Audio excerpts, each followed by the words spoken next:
Mohon maaf atas kendalanya tadi. Tadi Zoom-nya sudah mati, jadi kita lanjutkan saja untuk pembahasan materi selanjutnya yang akan disampaikan oleh Randiki Saputra. Kepada Randiki Saputra, disilahkan. Terima kasih kepada saudara moderator. Di sini saya akan menjelaskan materi terkait tinjauan pustaka, di mana pengertian dari tinjauan pustaka itu mempunyai arti, yaitu peninjauan kembali pustaka-pustaka yang terkait, atau review of related literature, atau literature review, di mana pustaka berarti karya-karya yang menjadi rujukan untuk memahami dan menyelidiki masalah penelitian. Apa yang disebut dengan tinjauan pustaka? Dalam sumber lain menyebutkan bahwa tinjauan pustaka atau disebut dengan nama lain kajian pustaka ini adalah daftar referensi dari semua jenis referensi seperti buku, jurnal, artikel, disertasi, tesis, skripsi, handouts, laboratori manuals, dan karya ilmiah lainnya yang dikutip di dalam penulisan proposal.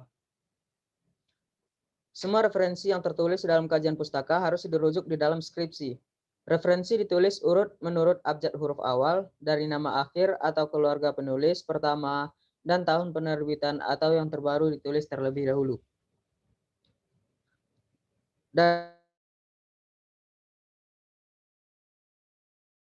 pengertian tinjauan pustaka, maka dapat diterima adalah bagian yang awal yang sangat penting untuk dilakukan oleh seorang peneliti sebelum mulai melakukan penelitiannya.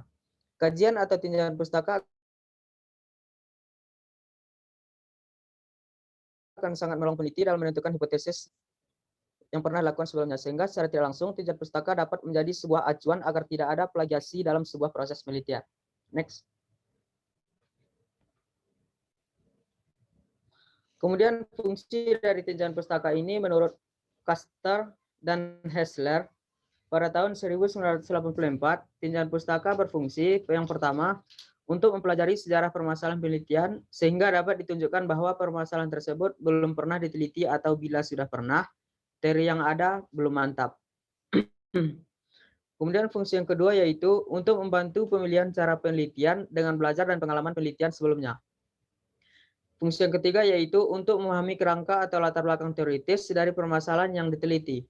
Hasil pemahaman tersebut dituliskan tersendiri sebagai landasan teori. Fungsi yang keempat yaitu untuk memahami kelebihan dan kekurangan studi terdahulu, di mana tidak semua penelitian menghasilkan temuan yang mantap. Kemudian yang kelima yaitu untuk menghindarkan duplikasi yang tidak perlu, hasil fungsi ini dituliskan sebagai keaslian penelitian. Kemudian yang keenam yaitu untuk memberi penelaran atau alasan pemilihan permasalahan, hasil fungsi ini dituliskan sebagai latar belakang. Next. Menurut Kusuma pada tahun 2007 halaman 36, salah satu seorang ahli metodologi penelitian menyebutkan bahwa terdapat 3 fungsi dari kajian pustaka. Yang pertama, untuk memastikan pernahnya masalah yang lagi diteliti dilakukan oleh peneliti lain. Yang kedua, apakah masalah yang diteliti dikaji secara komprehensif, lengkap, dan hasilnya memuaskan atau tidak.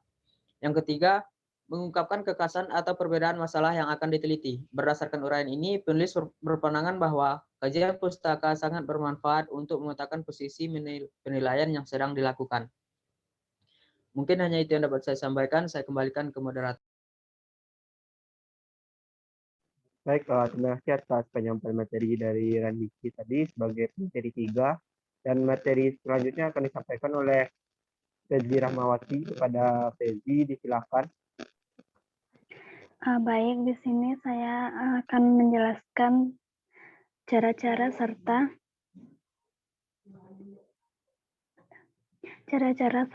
relevansi teori tinjauan pustaka. Menurut Ratna Prastowo 2012, kajian pustaka dibedakan menjadi 2 macam, yaitu sesuai dengan tahun penelitian. Maksudnya yaitu cara penyajian kajian pustaka dalam jenis ini disajikan secara kronologis dengan pertimbangan bahwa aspek kesejarahan memiliki makna tertentu dengan menentukan objektivitas penelitian seperti dilakukan dalam berbagai analisis preferensi masyarakat. Yang kedua yaitu sesuai dengan relevansi dan kedekatan dengan objek. Maksudnya, cara kedua dilakukan dengan pertimbangan relevansi kedekatan penelitian dengan penelitian yang sudah pernah dilakukan. Sebagai penelitian ilmiah, cara kedua ini dianggap lebih baik dengan pertimbangan bahwa penelitian yang dilakukan memang baru berbeda dengan penelitian lain. Selain itu, penelitian yang memiliki relevansi paling kuat yang mengantarkan penelitian untuk melakukan penelitian selanjutnya sekaligus menghindarkan terjadinya duplikasi. Berdasarkan pemaparannya, penyajian kajian pustaka dibedakan juga menjadi dua, yaitu penyajian kajian pustaka secara deskriptif. Maksudnya yaitu penyajian kajian pustaka secara deskriptif ini hanya mengurangi tanpa menyebutkan persamaan dan perbedaan dengan pertimbangan bahwa analisis akan diuraikan pada bab berikutnya. Yang kedua yaitu penyajian kajian pustaka secara deskriptif dengan analisis. Maksudnya penyajian kajian pustaka secara deskriptif dengan analisis selain berbentuk deskriptif juga serta penjelasan tentang perbedaan dan persamaannya. Selanjutnya,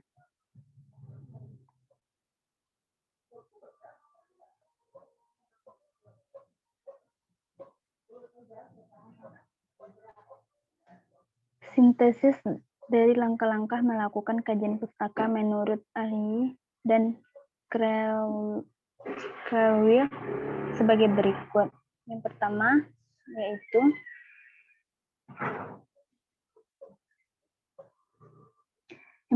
yaitu mulailah dengan mengidentifikasi kata kunci topik penelitian untuk mencari materi, referensi, dan bahan pustaka yang terkait.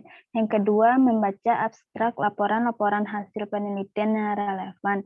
Bisa didapatkan dari sumber perpustakaan, jurnal, buku, dan proceeding. Yang ketiga, yaitu membuat catatan hasil bacaan dengan cara membuat peta literatur. Urutan dan keterkaitan topik penelitian dan referensi bibliografi secara lengkap. Yang keempat yaitu membuat ringkasan literatur secara lengkap berdasarkan peta literatur sesuai dengan urutan dan keterkaitan topik dari setiap variabel penelitian. Yang kelima yaitu membuat kajian pustaka dengan menyusunnya secara tematis berdasarkan teori-teori dan konsep-konsep penting yang berkaitan dengan topik dan variabel penelitian. Yang keenam, pada akhirnya kajian pustaka kemukakan pandangan umum tentang topik penelitian yang dilakukan berdasarkan literatur yang ada dan jelaskan orisinalitas dan pentingnya topik penelitian yang akan dilakukan dibanding dengan literatur yang sudah ada. Sekian materi dari penjelasan saya kembalikan kepada moderator. Baik, terima kasih atas penyampaian materi dari Fezi Rahmawati tadi. Dan berakhirnya penyampaian materi dari Fezi tadi berakhir pula untuk pertemuan kita hari ini. Dan untuk kepada audiens, silakan diberikan 5 pertanyaan di e-learning dan silakan menjawab 5 pertanyaan secara acak. Dan saya sebagai moderator mohon maaf apabila ada kesalahan. Kami akhiri. Assalamualaikum warahmatullahi wabarakatuh.